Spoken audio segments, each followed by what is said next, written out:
Hello, everybody. Welcome. We are thrilled that you could join us today for On Not Being Afraid of Love.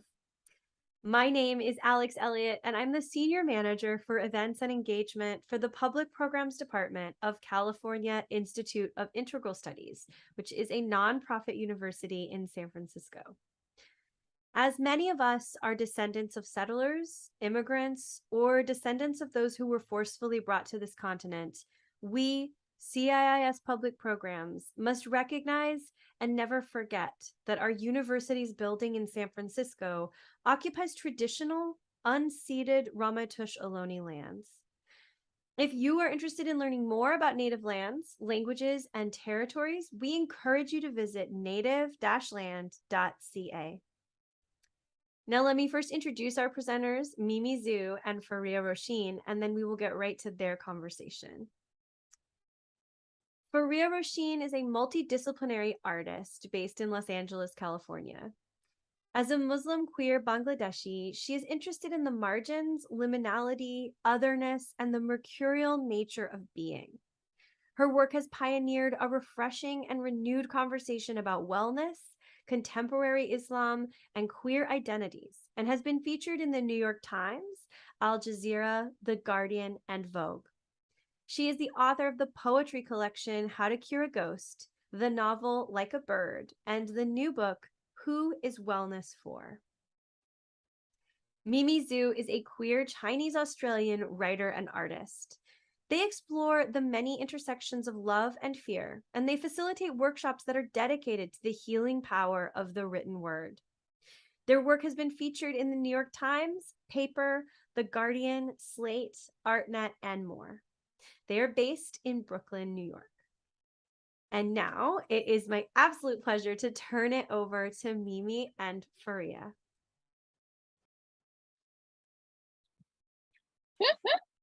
Hello. Hi, love. Hi. How are you? I'm great. How are you? I'm good. I have a lot of questions that I want to ask you, but I'm also just really curious about where you're at and how you're feeling. And you've had a roller coaster, I feel, over the last couple of months. So I really think for me and for those of us who are here, I really want to know how you've been these last couple of months since the book has come out. Thank you. I mean, we are such great friends, and I think catching up in this way is so special and delightful. And I'm gonna try not to get too personal or emotional. But it's really special to be just like checked in with, especially because I think you are familiar in many ways of this process. And it has absolutely been a roller coaster. And I love to say that it's a joyride because it definitely is. And it's an absolute honor to watch people form relationships with the work and the book. While at the same time, it's been a really deep time of boundary setting and protection. Not so much protection from people, even though that is always important to do, but also protection in terms of like re-exploring the trauma or having to revisit it through every reading, through every event, even through every conversation I've had with somebody who's read it, kind of having like, it's kind of this very odd experience where people will be like, I read your book, and they'll tell me what they think. And it's usually really beautiful and grounding feedback.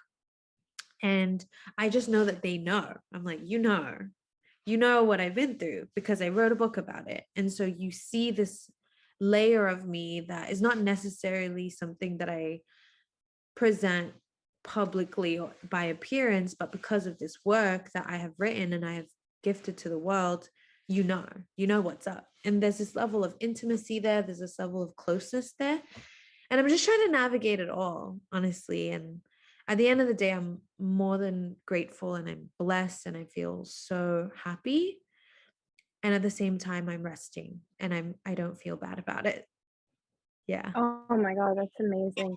Yeah, it's funny because I had read the book before, and wanted to read it again for this conversation. Wanted to read it again, obviously, just because I wanted to read it again. And I think like it's really fun to read a book in the book form that it's come in, and um, reading it, I did think that there must be so many people that are reaching out to you and asking for your time, trying to tell you about their story, saying like how been moved by it. I mean, I've had people tell me things about it, so I know that people are being really like shaken and stirred by a lot of. I mean, also as your friend, reading it is really uncomfortable, um, and painful, and I'm sure everyone sort of like kind of disclosed that to you. How do you navigate one, not feeling like you need to be responsible for other people's feelings, and how are you ensuring that you're actually resting? I that is just such a beautiful question. And I think it's a question that I'm asking myself every day. I think maybe there is something inherently a part of me, I guess, from my childhood, from being from an Asian upbringing, that feels like I'm obligated to give all of me all the time. And if I don't, Mm, then I don't deserve love and praise, which is mm, like this like mode of scarcity and this mode of survival that I've been. totally. And when I do kind of get these messages that I'm really grateful for, there's an immediate kind of like reaction to be like, okay, you have to respond, you have to like tend to everything, you have to let them know how grateful you are. Mhm. And I am, while at the same time, I've learned to just be like, do I have the capacity right now to extend myself emotionally and to get into it? And if I Yeah, do that, right, I want to do so with intention instead of without like the obligation, right? And I know that readers and people who have read the work understand that and have been extremely respectful of my time and my space. Um, my therapist actually said something really beautiful that I think you'd really love and appreciate. But she said that, there's like specifically in like Chinese opera, for example, there's this one dance that's like a mask dance, right? Where they like put on these masks and then they kind of switch them out really rapidly. It's like a performance. But before they do this mask switching ceremony, they have to do like a grounding exercise to kind of remember who they are without the mask. And when mm, she told me that, as kind of like a metaphor for what's been going on, because when I went on tour, I know I have to talk about my trauma in a way. I know I have to be wary of people's triggers and be respectful and be in these spaces and somehow present something to the world, right? And that is, in a way, in all honesty, me getting into like a zone, me getting into this performance mode, me switching my mask. And I remember what my therapist said, that before I do that mask switching, before I kind of give myself right to an audience, before I respond to someone in messages, to just do a very simple ceremony, as simple as taking a deep breath and remembering like who I am, my capacity, and then moving from that place of groundedness instead of like, I have to do this, otherwise nobody will like me, you know? mm, I feel like mm. that also fosters a more genuine response.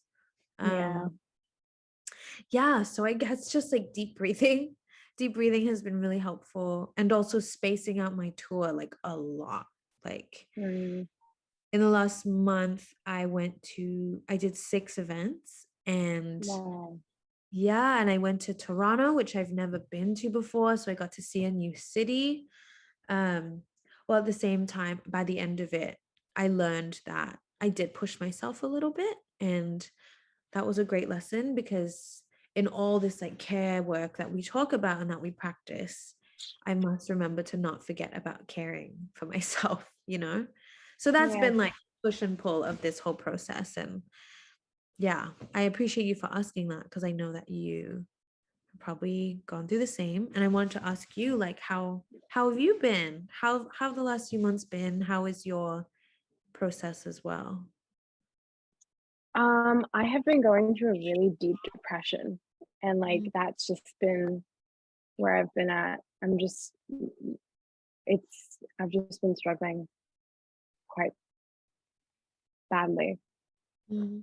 And I don't know. I have a lot of compassion for myself right now, and it's taken a lot to get here, but I was sort of in this haze because our books didn't come out that far away from each other, but enough that we had like very like separate experiences.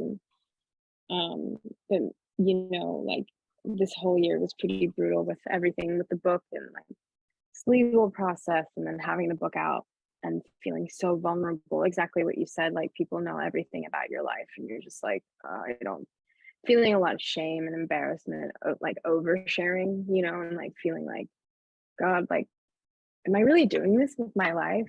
Feeling really dissatisfied with how the book has landed, or like feeling like nothing is satiating whatever it is that I want, and really struggling with that, and feeling like, okay, how do I surrender? Telling myself to surrender, then feeling frustrated that I'm not surrendering.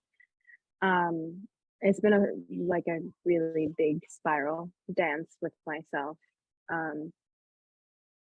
But I'm just in it, and like that's why I asked, because I knew that we were like communicating, but we are both in our experiences, so there wasn't a lot that we could, this is our chance to sort of like, I think, talk through that fog. And it's really like powerful to hear like how you were experiencing it. And that's why I was so curious, because I knew that you were definitely probably having your own process that was like going to be so specific. It's also your first book, and the first book relationship is very different. And it's your baby, and it's everything that you've poured into it. Like every part of it is so it's to the the illustrations inside, to the preface, to the colors. I know that you fought for all of these things, and you wanted, like this book to be representative of you and what you bring to this world. And I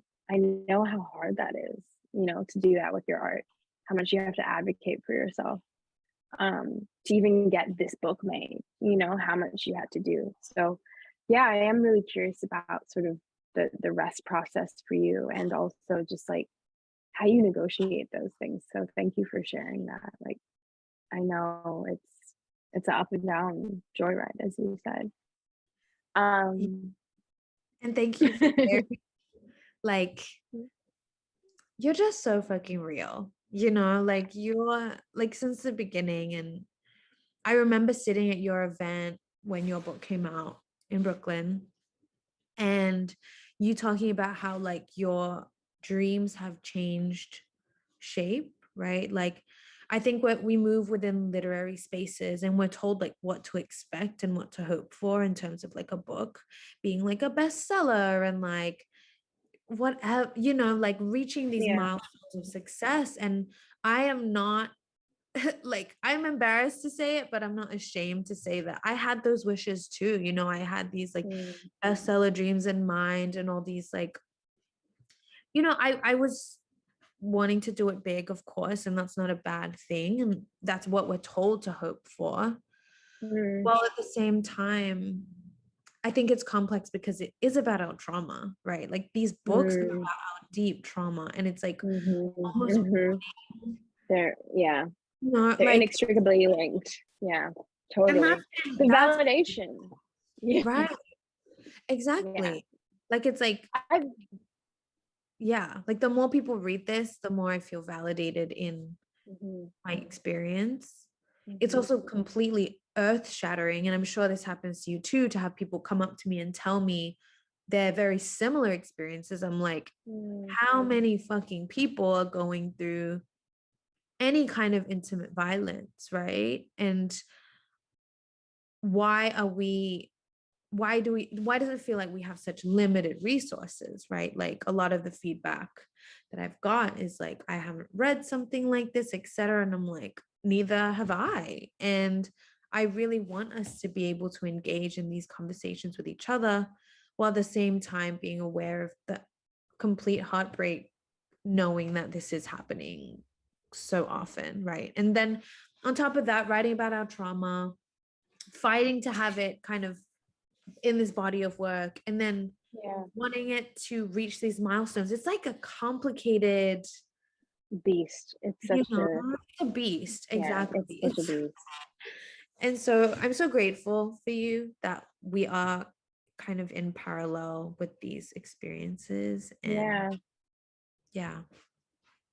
I know, it's actually just so like helpful just to hear it, because it's like you're in your head. I'm in my head all the time, but I've just been spiraling for months. And like it's also just really shameful. So I can't talk about it in public space. Like I don't want to talk about it. It feels very vulnerable and icky. And I do feel this like sense of like, oh, I should feel happy. I should feel like, really like people keep being like, it's so great to see you're doing so well. And I'm like, you haven't even asked me how I'm doing. It's so crazy. It's like really, the dissonance is really intense. Um, and, something I've also like really started to think about, and I wonder how this lands for you is like, I actually really need validation. And I didn't realize that. And I think that like in our culture, because of this like feminization of care that, you kind of talk about, and like I also talk about, it's like something that I think we think about a lot. And like, what does care even mean? And how does one how does one care for themselves when what you do is and how you express yourself is also tied to like what was the most painful thing in your life, and that's the thing you're trying to impress people about. It's just like this really like, and I talk about it in therapy all of the time, like the irony that I like am doing a career that literally is on my wound. It's like I'm excavating, but I'm excavating the wound in order to understand it. And this is the first time in my life that I feel like I felt like the that feeling of being hit by a ton of bricks, like really, like I physically and spiritually and just somatically and energetically felt that release. Like, did you feel that kind of release? Like, was it joyful? I mean, what does a joyride look like in that sense? I think like everything you said is so powerful. And I think something that came up for me after I like submitted the last draft of the book is actually, what if I have nothing left to write about? That's like a thought that I had. Mm. Like I was like, okay, I guess the book is done. What if I have nothing left to say? And in a way, I think that was me kind of thinking like, I am my trauma. Like that's all I am. I am my trauma and I am the story that I've written Mm. about it. And like that was like a really like depressing state to be in, to realize that I genuinely believed that in moments. And so I think lately, after the book has come out, it's surprising because there is almost like a a period of like grief or something where it's just like, oh, like Yeah. this is done, like on to the next thing, I guess, right? But I've been exploring that thought. I've been like really sitting with it, sitting with what I believe to make my self-worth, right? What I attach to my self-worth, what as a child, as a parent of Asian immigrants, I believe to be my self-worth, which was usually achievement, right? Usually accolade, reward, not care, not warmth, etc. And so now that I'm in a different place, and honestly, like when I return to what you said about how your dreams are shifting places, I actually feel quite invigorated by the idea that I have a lot to say. And like you said, we're Mm. always in our heads, like we're always thinking. And as writers, our job is really like to think on a page. And I want to believe in that brilliance, and I want to believe that I actually have a lot more to say, because I do, because I'm thinking all the time. And honestly, there's so much in that, right? In that constant reflection and in that devotion and desire to be closer to myself and to always understand like what is within this feeling, what is at the root of it.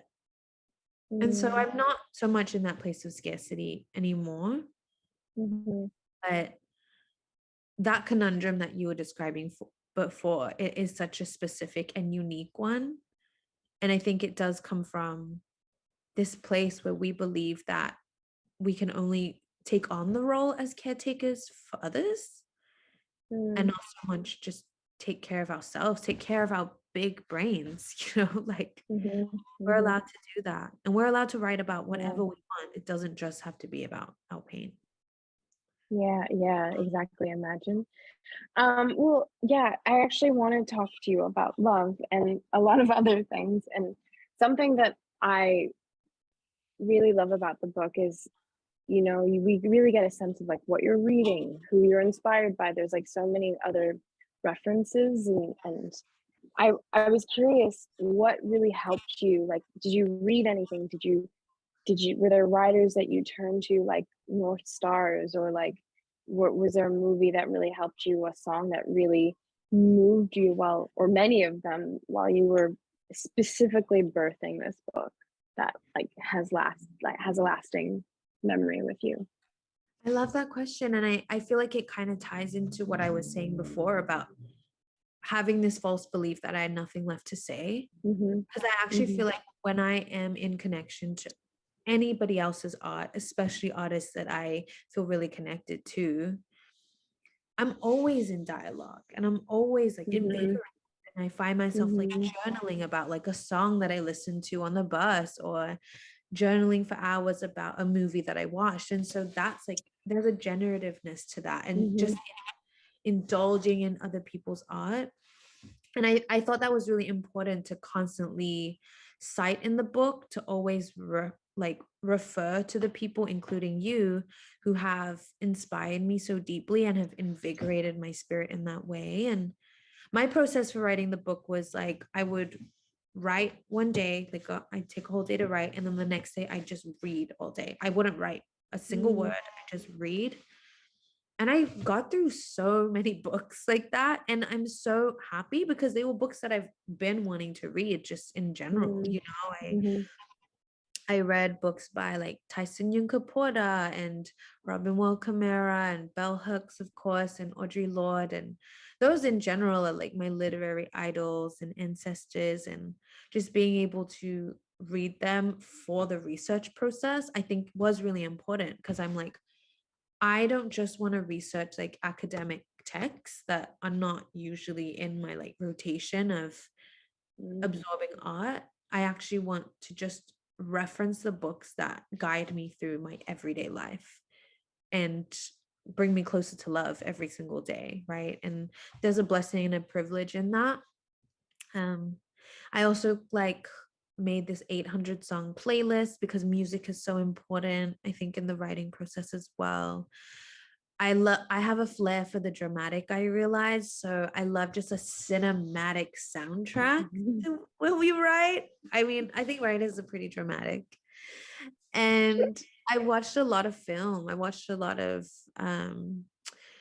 Asian cinema specifically. I think there was something very comforting about seeing people in like from Asia create art. I don't know, that gave me this sense of like, oh, I can do this. I can do this. I can create something really interesting.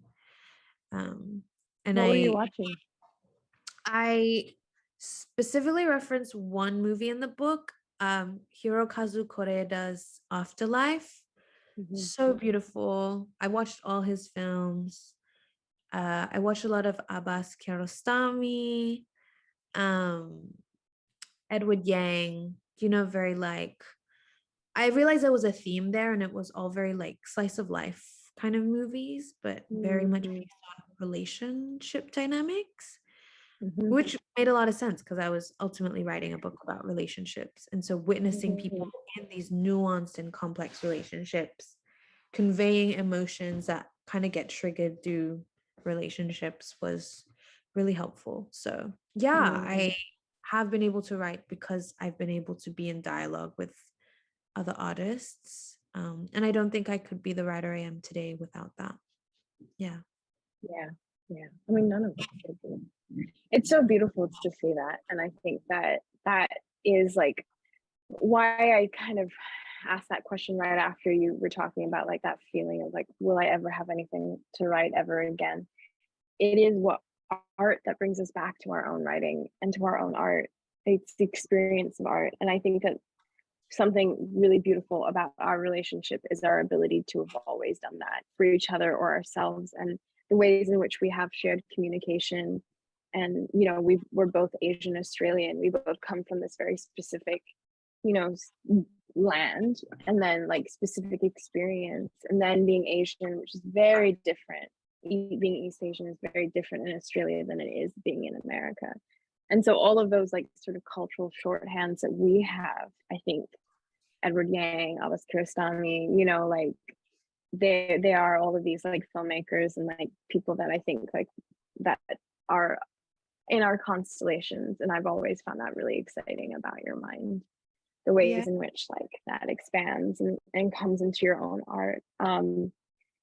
Yeah, like I guess this sort of then brings me back to, I was thinking about all these questions that I wanted to ask you that I've never really asked you before. And they're about the book, but not like, I'm really curious why you wanted to be a writer in the first place, because we've Wow. never actually talked about that. That's actually so true. And I don't think anyone has asked me that. Yeah. Like in a I was while. thinking about that while I was reading your book a lot today. It's just like what brings someone to the page? Oh my gosh, I love that question. Um, I used to have these little journals, right? These little diaries or whatever that I would just scribble in like red pen, scribbling how like I was angry at my mom and how this boy I had a crush on didn't like me back. And it would just be like stream of Mm, consciousness release. And I was way too young to realize that that was what I was doing. But the pen is what I turned to when I felt any kind of inner turmoil, basically, or when I wanted to document a happy memory or something. And I think that has been such a constant and intuitive practice in my life.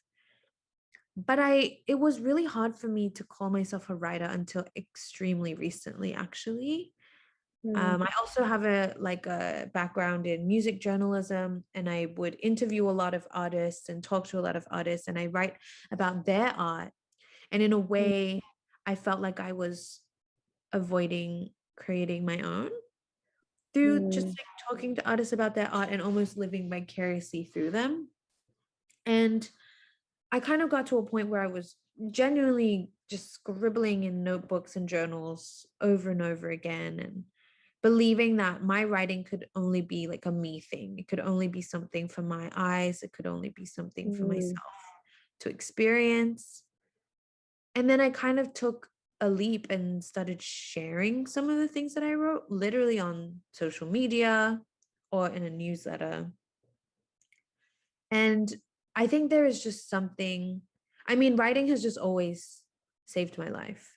And I always advocate that if you write in a journal, whatever, if you write privately and no one has ever set eyes on your work, you're still a writer, right? And I think for me, I always was one, but to believe that I was one, I needed to share my work, which I don't mm, necessarily still believe in, but that was my mm, trajectory. And the way that people responded to my work, and by people I mean 2 or 3 people, took the time to read it, mm, to pay attention to it, and to like listen and validate me, was something that I knew was very special. And it felt like a strengthening in connection. It felt like a practice of closeness, not only with myself, but with the person who was reading it. And I just feel like writing is such a powerful tool of connection in that way. And Yeah. that's why I wanted to be a writer. Like I guess I wanted to connect with myself and people more. And that's like the core of that dream. And Mhm. it's really beautiful to be able to call myself that now, not because a book is out, but because Mm, I write and that's it. mm, I mm. practice writing. I love writing. And I finally have found the strength in myself to share it, you know? I want to Yeah. ask you that question too, because that's such a good question. And I've genuinely never thought about it, really. Why I wanted to be a writer? Yeah. Oh yeah, I like wrote down things that I want to ask you next. Uh, okay. Why I wanted to be a writer? Firstly, like totally with you, survival. I mean, I started writing like a bird when I was 12. Like that's still when I think about that, I'm just like, how is that possible? Um, and it and it wasn't even when I started to write it, or even like years and years of writing it. I still didn't feel like I was a writer. I never considered it to be like a possible career choice for me, because I had a very like academic family, and it made sense for us to like always be in some kind of academic form. I also think like East Asians have all the, like we have like this like, or at least my family, there's like this obsession for to get like that seal of approval. Mm, Um, and then I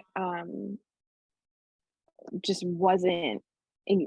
I think that now as an adult looking back, I can understand it, but I wasn't functioning in that world. I wasn't functioning in the bureaucracy of the university environment, and of like, like wanting to be a lawyer, which is what I was going to be. I was going to be a human rights lawyer. And then I dropped out of school. And after I dropped out of school, after I dropped out of university, writing was the only thing that was there. Like it was the only thing that I had to reach for. And I had an astrological reading of my chart when I was 18 done for me. And it was like this hour-long process. And I remember distinctly a couple of times, it was a Turkish Muslim astrologer who was reading my chart, and she said like 3 times, I think, that I should be a writer. And it just stuck with me, because I was like, why would someone tell me that? Like, that's so random. Like, and I had like a bird, I was like obviously really committed to something. Um, and then I think eventually it was the only thing that made sense. And for me, creatively and artistically, it was the only thing that I feel like I've had for most of my life. Like writing has probably been the most dependable relationship I've had outside of God. And it's because like no matter what, I can go there and I can write. Nobody is going to tell me what to say. Nobody's going to tell me not what to say. When you come from a house of like, I was deeply surveilled as a child, when you yeah. have that kind of upbringing, like everything is so protective, but like to feel like free and to feel like these are my words and I'm allowed to say them. I mean, writing a book like this, like writing about abuse, I think there is, and I hope for the both of us that we can kind of return to this feeling, or get this feeling soon, like the awe of writing something so deep and so powerful in order to release it. That sense of awe, like I really want to get there. And I actually want to ask you about that, because recently I've been trying to unpack like my depression a little bit more, and I think it has a lot to do with the fact that it's been hard for me to locate awe, or like find awe in the world. And I'm awe inspired every day. I think like I'm with the earth. I see a hummingbird, everything. Like I'm so excitable, as you know, I'm very animated, but there's a deep sense of like still sadness. And I wonder if it's like finding something that's more awe, that's bigger than me. But in order to write this work that's so dark, you have to have so much light and you have to find so much awe. And so, what have you been finding awe in, or have you been finding awe in anything recently? I mean, that question in itself, right? And I think the ability to pose that question to yourself and to be aware that awe is such a powerful tool in survival, to be honest, right? Like, I think when we do go through our holes of depression, or we're going through like deep spirals, downward spirals, what is so like profound are like the moments of awe that we experience, right? In these like dark times where it just feels like tunnel vision and we're just looking into like the darkness, into a pit. But there are these glimpses of awe, and I try to hold on to that as much as possible. And I think we, like you said, existing in our heads is really not easy, and it does create this like whirlwind of thought and emotion. Well, at the same time, I think for me, always it's like that physicality of like my body, of just like breath, right? Like always returning to breath. And I go to a monastery, and I think having my spiritual practice in Buddhism is extremely powerful for me, because I can be spiraling, right? Like in sinking really deep in. And they say something so simple like, take a deep breath, you are here. Take a deep breath, you are home. And that is just something that completely changed my life. And I think it's because it's so simple. And when we are in our heads in these like whirlwinds and vortexes, it's so complicated, right? It's like that meme where like that lady is like doing all these math equations, and it's like, what if, worst scenario, da da da. And what that breath kind of does, it kind of like sheds those cobwebs a bit, or like breaks those like constellations. And it's just like, you're here, Mm, right? Like you're here.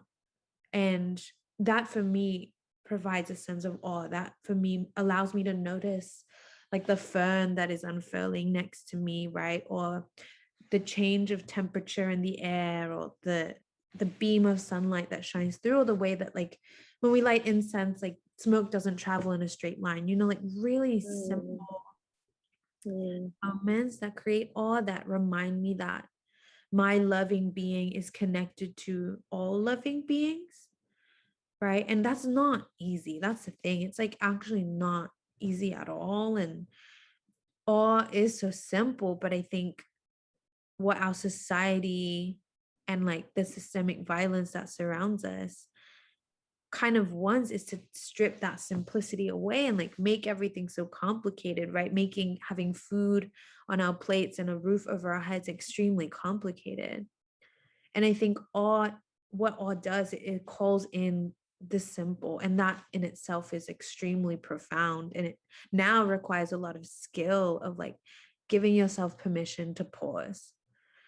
And mm, so, mm, yeah, I think awe for me is simple, but it's difficult to get there. And that's kind of mm, where I've been at too. Like when I'm in my depression spirals, I will be in bed, and I mean, I'll be looking out my window and I'll look at the tree and I'll feel nothing. Like I'll be so honest, right? Like I get that way. But I think then remembering these mantras, breathing deep, and actually focusing on something and feeling my groundedness with the groundedness of the being outside, instead of just like perceiving it, is a really different and profound experience. But it's not always mhm. easy to get there. Yeah. No, and we're like learning it for ourselves. We're teaching it to each other. We're talking about it so we can like share and unpack. And I think we both learned so much through conversation, and communication. And it's so evident in your book. Another thing that is really evident, and something that I guess I just really want to hear you talk about, is your relationship to Buddhism and how that's evolved. I know, especially, I saw the sort of like um, that transformation in you over the years of like it's become more and more present and more like a compass. So like, I mean, I think, because the book is about love, but also because you are writing about, or you are, practicing something that's so spiritually um, potent, how does that experience or relationship to Buddhism, or even the Buddha, or whatever you want to share, how does that ground you and help you and teach you? Yeah, I think that Buddhism is absolutely inseparable from the work and the type of writing that I've done. And like you said, you've seen me change and grow as an artist. And it's interesting because I think for me, my voice became clearer to myself when I started practicing Buddhism more Mm, constantly, you know, and I think mm, the biggest lesson that is in the book, right, that I try to convey and also that I have learned through Buddhism is that, you know, every chapter in the book details a different nuanced emotion that I experienced in this healing journey of intimate violence, right? And each, like, I kind of start off a lot of chapters with how scared I was of every emotion, right? Like, about especially grief, shame, even numbness. I was just so scared every time they arose. Like, I'd be like, you can't feel that way. Like, you can't feel grief. That makes you weak. That means that you miss your abuser. Are you crazy? What's wrong with you? Like, you need to be strong. You need to be good. Like, this, you get over it, you know? Like, I this punishing punitive voice in my head would just tell me to skip that emotion, delete it, avoid it, etc., right? And that actually deeply prolonged my journey because I would be super dissociative. And I'm not like blaming myself mm, for anything because those were the tools that I had. But I would be so dissociative. I would just go out to try to escape this feeling. I'd party, I'd mm, engage in like all these sexual relationships that I really did not have the capacity to engage in, et cetera, like very self-destructive behavior. Because I did not know the alternative. I did not know what self like restoration looks like. I didn't know what stillness looks like or that mm, it was possible. And I think mm, what Buddhism has taught me is that, especially through the practice of meditation, right? Like, I think people have this misguided idea that meditation is you blocking thoughts out, right? It's like a thought coming, you're like, nope, I'm not thinking this. I just want to picture white light, nothing else, right? I think that's what some people envision meditation to be. And therefore, it's such a difficult practice because it's like, how do I block everything? What I learned through going to the Vietnamese monastery that I do go to is that it's actually not about blocking anything. It's about sitting with it all, right? It's about having a thought come to you, an intrusive thought that's maybe, for example, saying, like, you're not good enough, Mimi. And me, instead of sitting there and being like, no, not a useful thought, instead mm, being like, yes, I'm thinking that I am, like, I'm thinking this thought right now about myself. mm, I sit with it, right? I have an itch on my leg and I sit with it mm, and I'm scratching it. And I hear the breeze outside and I'm not blocking it out, but I also sit with it. And that's what Buddhism taught me about emotion. It's that as these mm, emotions come, instead of blocking them out, what does it look like to sit with it? And what does it look mm. like to sit with it and love yourself through it? I think that's actually, to me, what Yeah. self-love is about. Mhm, mhm. We've been taught, and and I know you write about this, but it's like we've been told that self-love is like, no, you're a bad bitch. Like, you're good. Like, don't let Yeah, anything you're fine. touch you. Like, this doesn't serve you, etc. But it's like, what if self-love is actually like, these things are affecting me now, and I do Mhm, feel vulnerable and I don't feel mhm, strong, but I love myself mhm, through it, right? mhm, And that's what mhm, Buddhism taught me. And I don't think I mhm, would know love without that.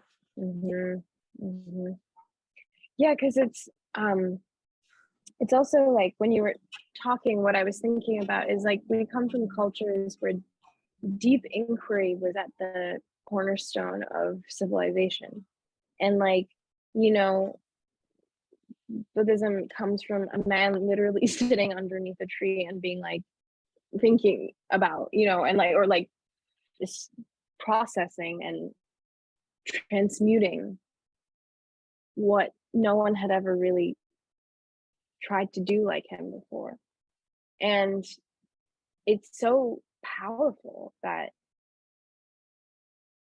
and as you're reminding us through your own practice, that there is something so potent and so powerful in just accepting where you're at and just acknowledging that. And oh no, are you frozen? Are we frozen?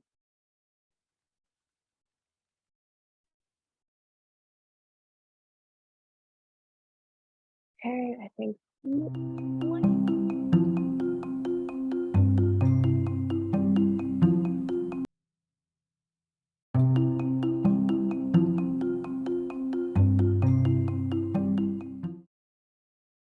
okay, and we're back.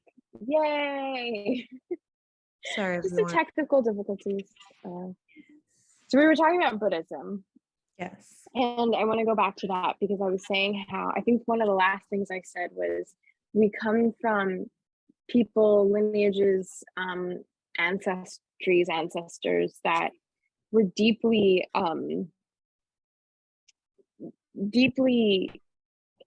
considering like their minds and deeply going to these corners of their minds in ways that you don't see in Europe or in European enlightenment. Like we're talking about thousands of years ago. Like it's just really extraordinary.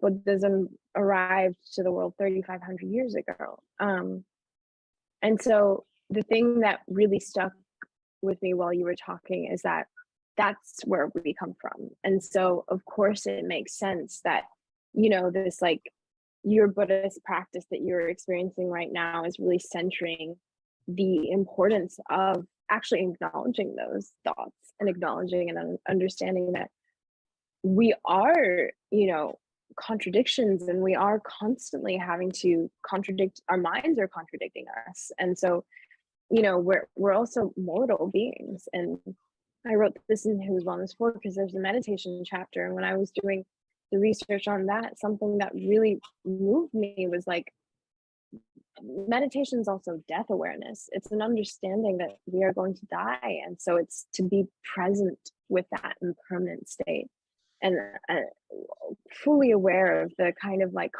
again contradiction of like, you are alive and you will die. And yeah, that just really moved me about what you shared, because I think it says a lot about just sort of even like the ways in which Buddhism's gone like whiteified and like just really turned into something like for capitalism, and like transcendental meditation and all of these sort of offshoots are like really prioritizing money.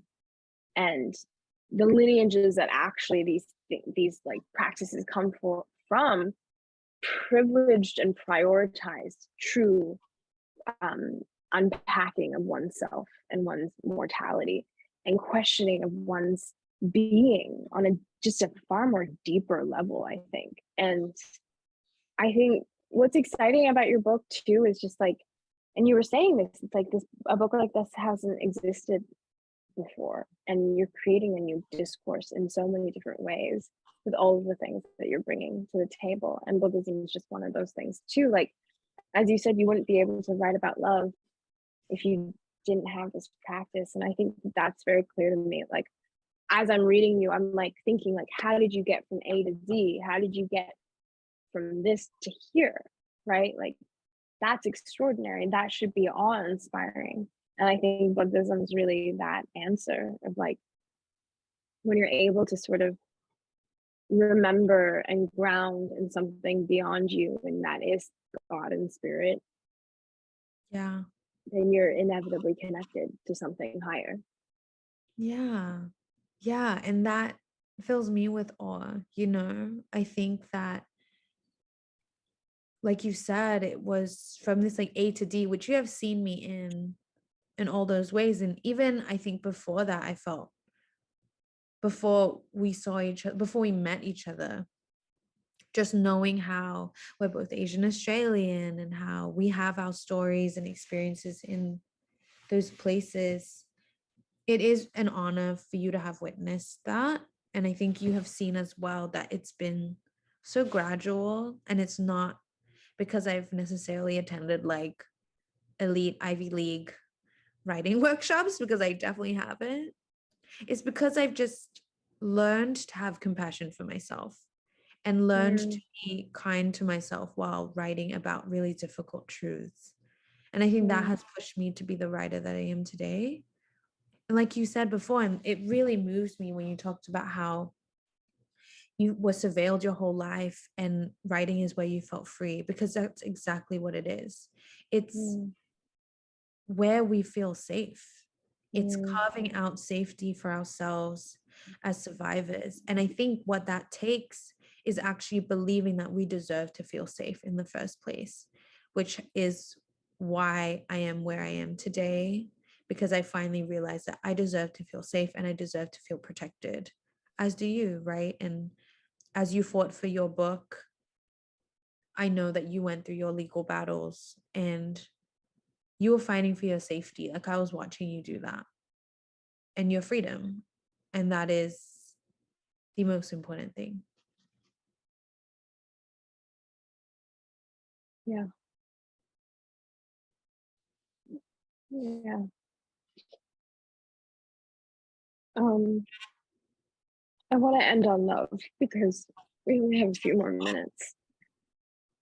Um, you're telling us you're not afraid of love. Are you afraid of love? Do you feel love these days? I'm so afraid. I'm so afraid. But I think what's different is that I can admit that now, and I can sit with that, and I can love myself while I am afraid. Um, yeah, I I've never said this during an event before, but I am exploring a new romantic relationship. Oh, Whoa, big exclusive. I'm so private about my love life. But I think what that has shown me is that when we engage in deep, intimate relationships, our wounds come out, right? And mm, I've been thinking of myself as, you know, of course, my ego has come into play, and I'm like, I'm good. Like, I'm Mimi Zhu. I'm solid. I've learned how to be secure. I've learned how to be really confident in not only my career, but just in my like the embodiment of like self assurance that I've kind of built up over the last few years, right? Of being able to create a space for myself, of feeling great in the community, whatever, like all these things have felt like, they've fallen into place, and I'm like, I deserve this. I worked for this, whatever, well, la la la, right? I've thought of myself as like Mimi Zhu, the individual, independent person, whatever. And then I started dating, and I was like, oh, I need to think about who Mimi Zhu as like a lover is, who Mimi Zhu as mm, a partner is, not just someone writing about love or theorizing about mm, love. And honestly, practicing yeah, love, but in community spaces, in friendships, in even my biological family, but re-entering what is the scariest dynamic of them all to me because of my trauma, which is a romantic mm, partnership. Like I am so afraid. But I think mm, what has been so beautiful is the difference that it has, because I've been afraid before, of course. I've had my intimacy issues many, many times. And I found that in those instances, I've found myself being afraid, and I'm like, what's wrong with me? I'm not ready. I gotta go. That's been the usual reaction. But lately, I found myself being like, I'm afraid, and I'm gonna hold myself through it. And I'm gonna take time to be tender with myself and understand where that fear is coming from, right? Like, mm, being afraid that I will be hurt, being afraid that I'll be abandoned, being rejected. That's all really real. But that doesn't necessarily mean that I'm afraid of love itself as the powerful force that I actually embody mm, now. So Mm, it's really different. As that fear comes up, I think what's important is not the fact that I'm feeling the fear, but that I know how to move with it better.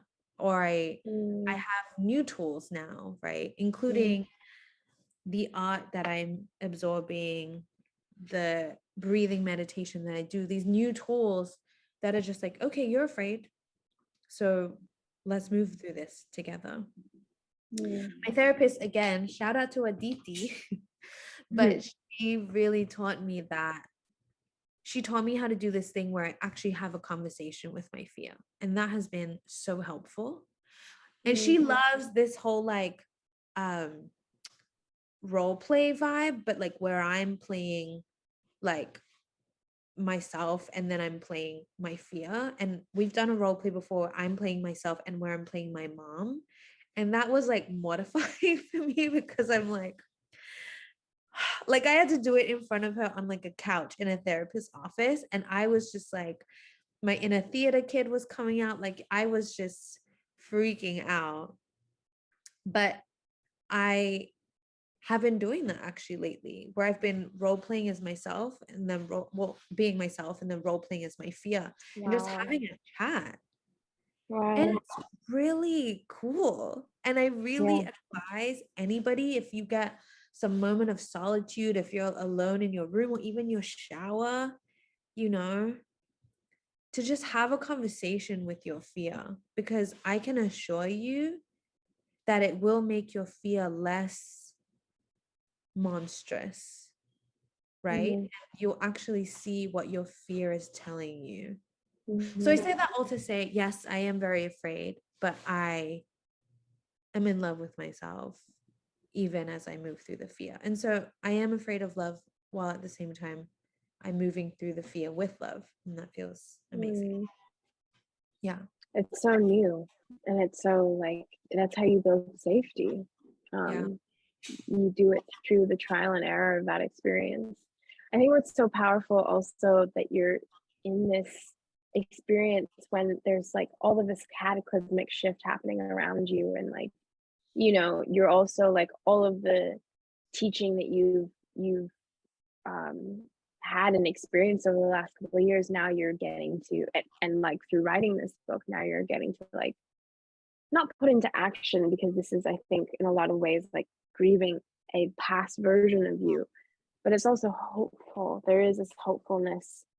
um like the title itself is like a mantra, Yeah. like be not afraid of love, like be not afraid of love. You could keep saying that to yourself. Yeah. And so like to it's really cool and really um telling and ripe, and it feels like the right time that this is happening now. I love the word ripe. It's juicy. Yeah, Like it's really I think juicy. Yeah. the both of us can say that like as the page ends, as the last page comes to a close, we continue the work. Hmm. Like the story continues. If anything, it Yeah. begins again. And Yeah. and that's been amazing. Like I'm like, and like we said before, like how can I get to a place where I'm like, I have nothing left to say? Because as soon as I close the book or as soon as Hmm. I finish the last word, I continue living and the work doesn't stop. Like the work never ends. But it's Yeah. work that I find awe-inspiring, right? The awe of it, tedious, but juicy and ripe and delicious. And I'm dedicated to it. I'm dedicated to continuously living off the page and then coming back to the page and sharing it all over again. So, Mm. yeah. What are you excited to write about next then? Do you have like, in the spirit of like thinking about the future, what feels right for you to write about? I want to write about Asians being in love and how Nice. hard that is for us. Mm. It's not easy Wow. to love and be in a healthy, secure relationship as an Asian person. And I want to write a whole book about it. Like, I actually want to go to Asia and I want to do research and I want to Wow. meet my family So that's what I want to write about next. It's so Yeah. exciting. Yeah. This is really exciting. This is really exciting. I want to meet you there. So where are you going to go? Please. China? Where would you go? Okay. Where do you want to, what do you want to look at? Like, what's your like case studies? I want to talk to families, really. That's really it. I want to Yeah. see families in their own dynamics. I want to see how they move. I want to go back to my own lineage and go to temples. Like I want to do it all, and I want to I want to write books about it. I want to make shows about it. I want to be in film and TV. I want to do it all. Like I just want to tell stories in every sort of way, and I feel really excited, and I think that definitely is spurred from my being in practice of trying to understand who I am again as a person in romance. Because I think in the book, in Be Not Afraid of Love, I actually never talk about how I experience romance again, because quite Mm, frankly, I haven't really, and that's mm, been something I've struggled deeply totally. with.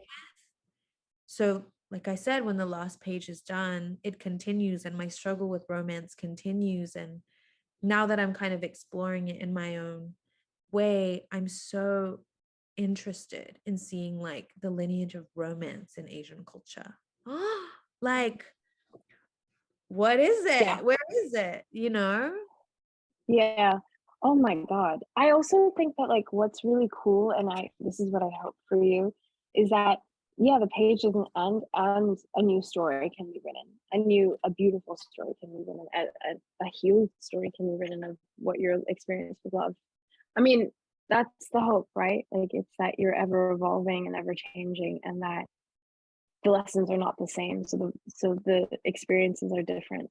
And yeah, I personally, as your dear friend, hope that for you, and it's so darling to hear that you're feeling things again, and that gives us all hope as your audience for the future of your writing and your life. I think that's a really beautiful place to end this conversation. Yeah. And I'll send you voice notes about it. Don't worry. We I mean, I want it all. I want everything. Um, Thank you so much for being here and being present and talking about these things with me. I know it's a lot to show up, and I'm just grateful because this conversation was really generative and beautiful, everything I could have hoped for. I love you so much. And you have been one of my teachers in love. And you've allowed me to sit with you in my fear. Like I remember our conversations at your dinner table and how we talked about our fear so openly and how we love each other through it all. So I love you like so much. I love you too so much. So proud of you. Thank you. I'm gonna pass it to Alex, who's here. Thanks. Thanks, everyone. Oh yeah, right. We have questions. That's right. We're going to make Q&A. Okay, so questions from Adina. I read both of your books so far and love them both. When and how did you know you were ready to share impactful parts of your story with the world? Please go first. Oh, I don't know if I ever feel like I'm ready to share. I think that like what I do through writing is like I'm understanding myself. So it's not like I've arrived and now I'm here and I'm going to give everyone my wisdom. It's kind of like I'm here and I'm processing, and I think this processing is really interesting. I think process is really interesting. Totally.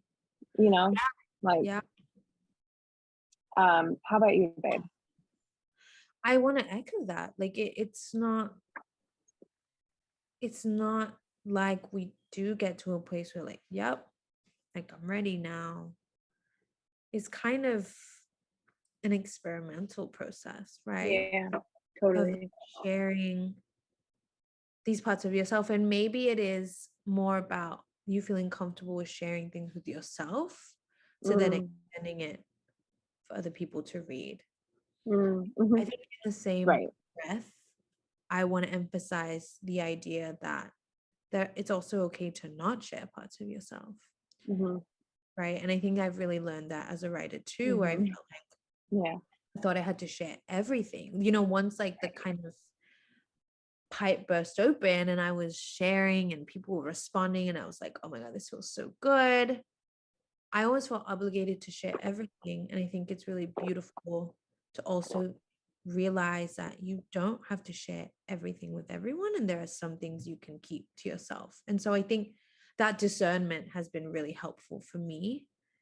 And I guess, yeah, my answer to your question, Adina, is like you share what makes you feel like you're close with yourself. Yeah. Yeah. I love that. Yeah. Yeah. Question from Sunshine. How do you navigate ever trusting someone in a partnership after so many violations? How do you get past the suspicious feeling that one day they will betray you too? Big question. Big question. Thank you, Sunshine. Um, I can go first. I think, like I was saying before, I'm still very afraid of romance. And to be honest, as I navigate dating again, I actually always have that suspicion. And I do have a lot of difficulty trusting someone. I Mm, think what has been beautiful though is actually naming that distrust, not just in a mm, way that's like, I don't trust you, but in a way that's like, I have a difficult time trusting anybody. So I'm letting you know that's where I'm at.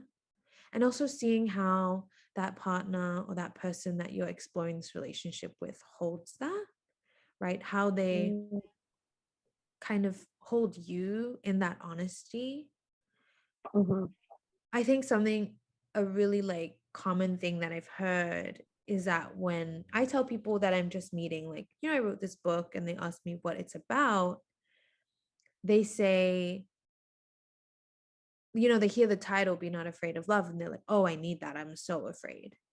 Right. They tell me about their intimacy issues, or we launch into conversations about how dating is so hard for them, etc. So I think it's actually a very common experience to be distrustful because I think mm, world we live in, unsurprisingly, has caused us to be distrustful. So I think my answer to your question, Sunshine, is really like being honest about that distrust. And again, not pushing it away, but sitting with it, understanding it deeper, like where the fear is coming from. Is it a fear of abandonment, a fear of rejection, etc.? Being loved yeah. with yourself through that. And then also having an open discussion with this person, right? If you feel safe enough to, and seeing how they hold that, which I think will tell you a lot about Mm, them and their capacity to love you. mhm, But I think your honesty and your truth is extremely important. And I used to think that I would just have to get to a place where I'm like, I'm good again. Like I'm so trusting, like I have no intimacy issues, like I can date like super openly and loving. And I realized, and that's when I thought I could reward myself with a romantic relationship when I got to that place. mm, But I actually realized that it's a hard pill to swallow, but this traumatic relationship actually has impacted me really deeply. And as much as I've healed from it, it will still activate wounds. And when it mm, does, I don't want to be like, oh, I don't deserve romance because I'm not ready. mm, Instead, I want to be like, okay, I'm feeling this way. I'm triggered right now. And if this person is actually going to be my partner, then I hope that they can hold me as I work through my trigger, as I work through my insecurity, as I work through my suspicion in my own time. mm, I hope mm. that answers your question. Yeah. Yeah, that's a great response. Sunshine, good luck. I don't I think that question was very much for you and me. Oh, Um, thank you. question from Melissa. Love this conversation. Thank you. What would be your advice to people who want to write about similar things? How can they begin their process? Want to go first? Advice: tell the truth, be honest, have integrity with your word. It's really important when you talk about trauma to be fair, and honest, because it'd be really easy not to, um, or to like feel, very victimized. And I think that like good writing is always that, or complex writing. Good writing is always complex writing, I think, and it's always writing that's layered and that considers many different elements and also speaks your own truth and your own experience, because obviously that's the most important part when it's coming from you. But yeah, like I think there's a delicacy that I'm still learning, and a precision that I'm still learning, that I really like want to learn. And that's something that I would say, like invest in that, read good writing, and also just like practice with yourself, whatever feels good. I think having a consistent writing practice is always really helpful to get those things out. Yeah, that would be my answer. Yeah, Maybe. I totally agree. I think practice is such a key word there, and especially just practice with yourself. Like, write for yourself. That's like a big thing for me. Like, write in the safe space that you carve for yourself as if nobody is reading it. I think the Mm, way that I started my process is that I did a lot of stream of consciousness writing, right? It was just all like scribbling on paper, nonsensical, no grammar, no form, nothing. But it didn't have to make sense for me, right? It had to just be a release, and that actually sharpened my voice and made me feel safe with myself to then mm, go through the process of editing and refining and whatever. But like you said, Faria, it's extremely delicate and it takes practice. But I think what's beautiful about writing is that it's a safe space where you can actually center yourself, and that's not anything to be ashamed of. mhm. Yeah. Yeah, that's really powerful. Yeah. To talk about your what happened to you. I think that's really powerful. Yeah. Um, uh, Question from the audience. How do you reconcile the contemplative practice of writing against the immediacy of social media and the internet? How do you protect yourself and your boundaries when existing and creating in public? Do you want to go? Sure. But I also would love to hear your answer, Freya, because we talk about this a Yeah. lot about Hmm. the internet. I think it's full of contradictions, right? Because I think the internet is such a portal, and it is the tool that allowed me to write a book, if I'm being so honest, not just because I mean, yes, because I posted on Instagram, but because it connected me with such a wonderful, wide community audience of queer and trans people of color, especially. And so Yeah. there's that, right? There's that I'm always grounded in and grateful for. While at the same time, the internet is also designed to take us out of presence. Like, it is Hmm. designed to enhance our addictions, right? To throw us into like a whirlwind of capitalism. And it can be an extremely toxic place very, very quickly. And so, I mean, I think you kind of answered this yourself, but it is about boundaries. It's extremely important to have boundaries on the internet, to realize that on the internet, you're showing a sliver of who you are.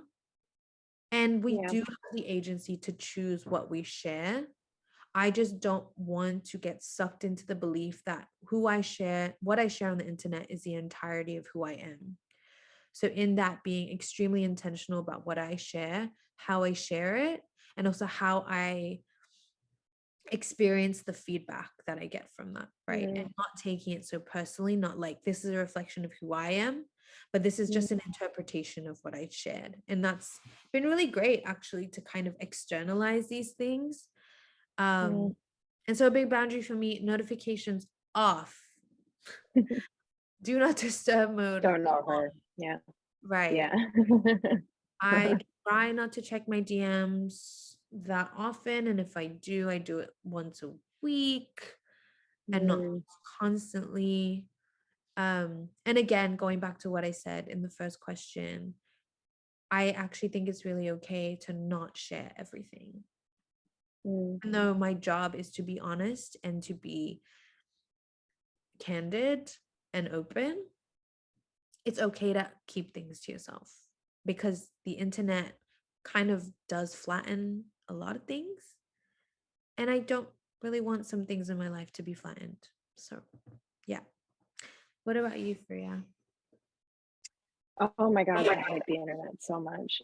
I absolutely hate the internet. That's where I'll start. I have had a lot of practice. I've been writing on the internet for 10 years now, so I've had a lot of like just like I got canceled twice. Like we'll talk about that another time. Like so much shit has happened, it's like brutal out there. But the reality is that nobody can come between me and my mental health. Like that is where I'm like drawing the fucking line. I do not let anyone. I'm so boundary these days in a way that I can't even believe. Like I'm like, wow, because my my art requires me to be so vulnerable and slash, as you know, I'm that person everywhere. Vulnerable little putty crab, like I'm just so I feel everything all of the time. We're both sun moon oppositions, Gemini, Sagittarius, Capricorn, Cancer. That creates a very intense personality. Like I think that I've had to safeguard against um my own destructiveness and my own self-sabotage tendencies, of like being like, well, I just want to know what people are thinking, and meanwhile it's just like I shouldn't look into it that deeply about someone who hates me, what they have to say about my work. Do I really, should I care? Like I think that a big thing for me that's been really, really important, and this comes back to validation, is like, when is validation safe? Like, what kind of validation should we seek that feels more than just like someone liked your photo? Like, that's kind of where I'm kind of reorienting and understanding. Like, there's a lot here that I'm still uncovering about what feels like a good boundary and what feels like a good way for me to navigate social media. Um, What a question. Question from yeah, question from the audience. I was born as a Muslim and have always been interested in Buddhism. Where do you think is a good starting place or resource for learning more about Buddhism? I think always starting with the origins is important, understanding that Buddhism is a South Asian practice instead of reading white teachers. I'm sorry, that's just like I can't. And the thing is there are a lot of like really great white Mm-hmm. writers and monastics who write about Buddhism, but I think, and Faria writes about this a lot, we have to go back. We have to be thorough in our research. So I think going back to the origins, but to name specific names, I would say the Tibetan Book of the Dead was really helpful for me. And then Thich Nhat Hanh, may he rest in peace, is a forever mentor. And yeah, I just highly recommend Thich Nhat Hanh. Very, very accessible writing, and he breaks down the origin as well. He's always very like respectful, but he just has a way of like, I think some of the best writers are those who you just feel like they're holding your hands in a room, and that's what his work feels like. So I'm so happy you're trying to learn more about Buddhism. And yeah, Thich Nhat Hanh for me was the best place to start. Or honestly, even just sitting in your room and breathing and listening to the birds outside. I think they are great teachers too. Yeah. Yay. Question from the audience. How has identifying or coming out as queer changed your life and relationship with others, someone who has yet to come out due to cultural reasons to others, but still trying to validate that part of myself. Do you want to go? Yeah. It changed everything. While at the same time, I came out to people that I felt safe to come out to. I actually have not come out to my parents either. And when they read my book, I mean, they're Chinese, so I don't think they know the language. But when they read my book and they saw like the bio on the back, they saw they, them. And my mom was like, who are they? Like, who is they? And that was Wow. a question that I was like, we can talk about this another time because I didn't feel Yeah. ready. And then on top of that, my bio also says that I'm queer. And she's like, so that means that you're weird, right? Like you're trying to tell people that you're like a weird person. And I'm like, yeah, Kind exactly. of. You know, Exactly, mom. Thanks. yeah. And I think I really appreciate this question. I think that's what community is beautiful for, especially fellow queer people around you. Yeah.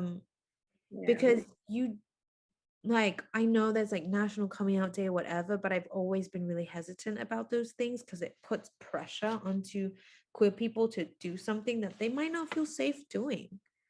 So for me, it's like, if you do want to come out to anyone, right, after you have come out to yourself, I think it's really beautiful to do so with fellow queer people, with people who you'll be safe around, which doesn't have to be biological family.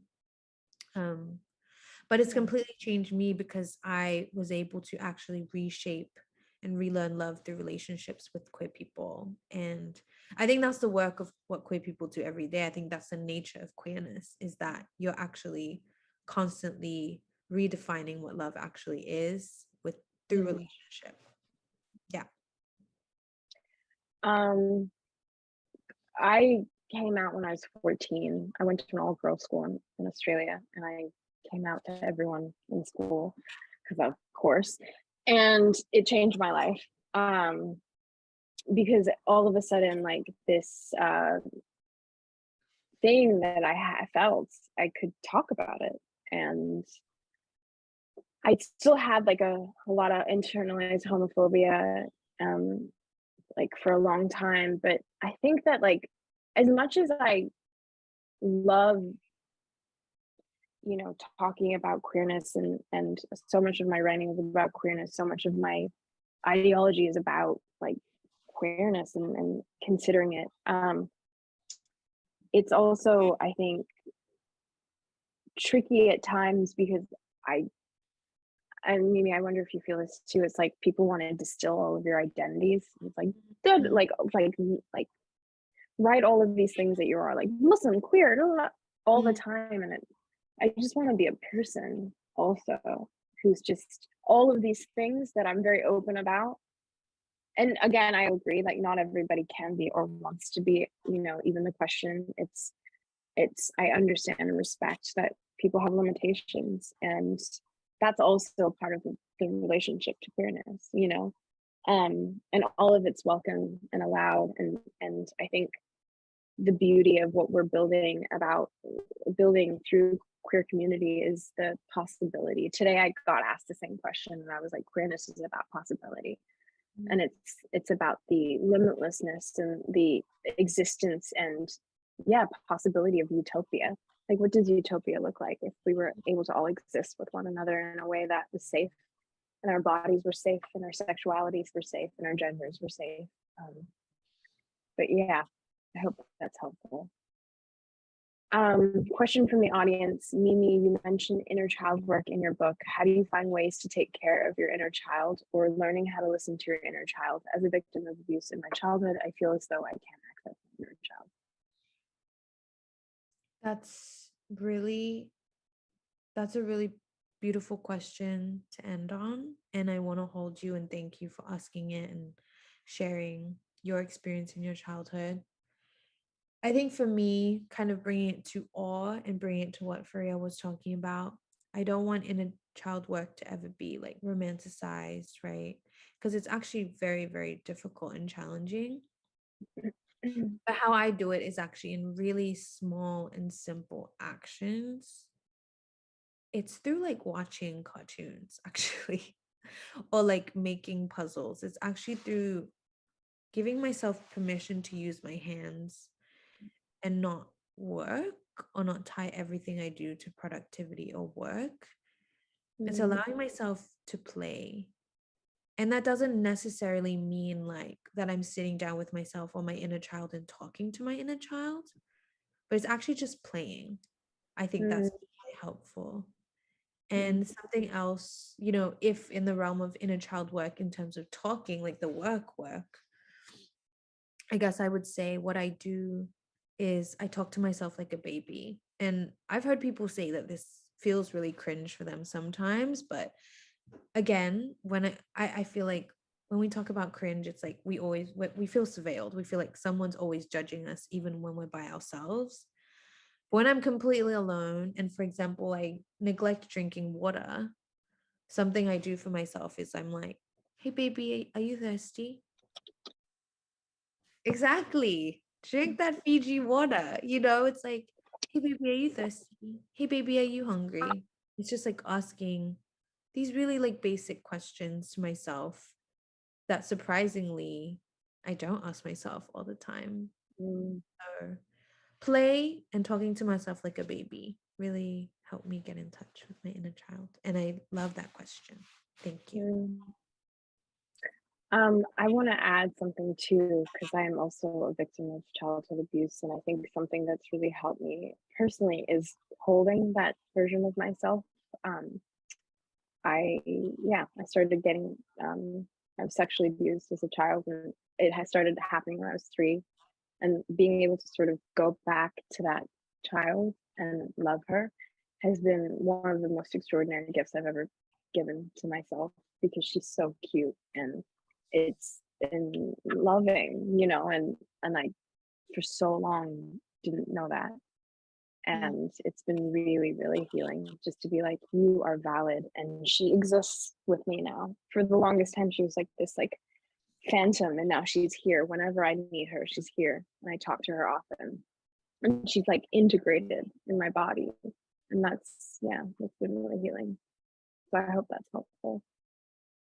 Wow. I love you. I love you. Those questions were all so beautiful. Yeah, they were great questions. Okay, I think we are ready to pass it to Alex to close this event. Thank you so much, Mimi. Thank you to everyone and for all those amazing questions.